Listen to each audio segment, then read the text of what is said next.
இன்னைக்கு நாம ஒரு சின்ன கதை பார்க்கலாம். ஒரு முறை ஒரு கழுகு கூட்டம் என்ன பண்ணுச்சு, ஒரு தீவு ஓரமா ஒதுங்குச்சான். அப்ப அந்த தீவுல நிறைய அந்த கழுகுங்களுக்கு தேவையான உணவுகள்லாம் இருந்தது. அதை பார்த்து ரொம்ப சந்தோஷப்பட்டு நாம இனிமே இங்கேயே இருந்துடலாம் அப்படின்னு சொல்றாங்க. அந்த குட்டி கழுகெல்லாம் அங்கிருந்து போகிறதுக்கே தயாரா கிடையாது. அப்போ ஒரு பெரிய கழுகு சொல்லிச்சா, நம்ம இங்கிருந்து போய் தான் ஆகணும், நம்ம இங்கேயே தங்கக்கூடாது அப்படின்னு சொன்னாங்களாம். ஆனா இதை கேட்க யாருமே தயாரா இல்லை. அப்ப பெரிய கழுகு அங்கிருந்து பறந்து போய் ரொம்ப நாள் கழிச்சு திரும்பியும் அந்த தீவுக்கு பார்த்துச்சாமா. அப்ப வரும்போது எல்லா கழுகுமே செத்து கிடந்துதான், ஒரே ஒரு கழுகு மட்டும் உயிரோட இருந்துச்சான். அப்ப அந்த பெரிய கழுகு கேட்டுச்சான், என்னாச்சு, ஏன் எல்லாரும் இப்படி செத்து போய் கிடக்குறாங்க அப்படின்னு கேட்டோன்னே அந்த சின்ன கழுகு சொல்லிச்சான், நீங்க போனதுக்கு அப்புறம் இங்க திடீர்னு ஒரு நாள் ஒரு சிறுத்தை கூட்டத்தை கொண்டு வந்து இங்க விட்டாங்க.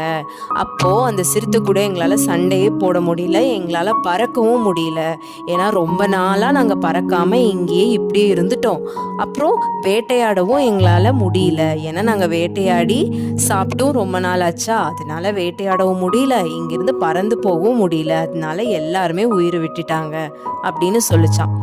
இந்த கதையிலிருந்து நாம என்ன தெரிஞ்சுக்கிறோம் அப்படின்னா, நம்ம ஒரு சௌகரியமான ஒரு இடத்துல நம்ம இருந்து பழகிட்டோம் அப்படின்னா நம்மளோட திறமை என்ன, நம்மளோட ஆற்றல் என்ன அப்படிங்கிறதே நமக்கு மறந்து போயிடும். நம்மளோட திறமைகளை நாமளே மறந்துட்டு ஒரு சின்ன வட்டத்துக்குள்ள நம்ம வாழ்க்கைய வாழக்கூடாது.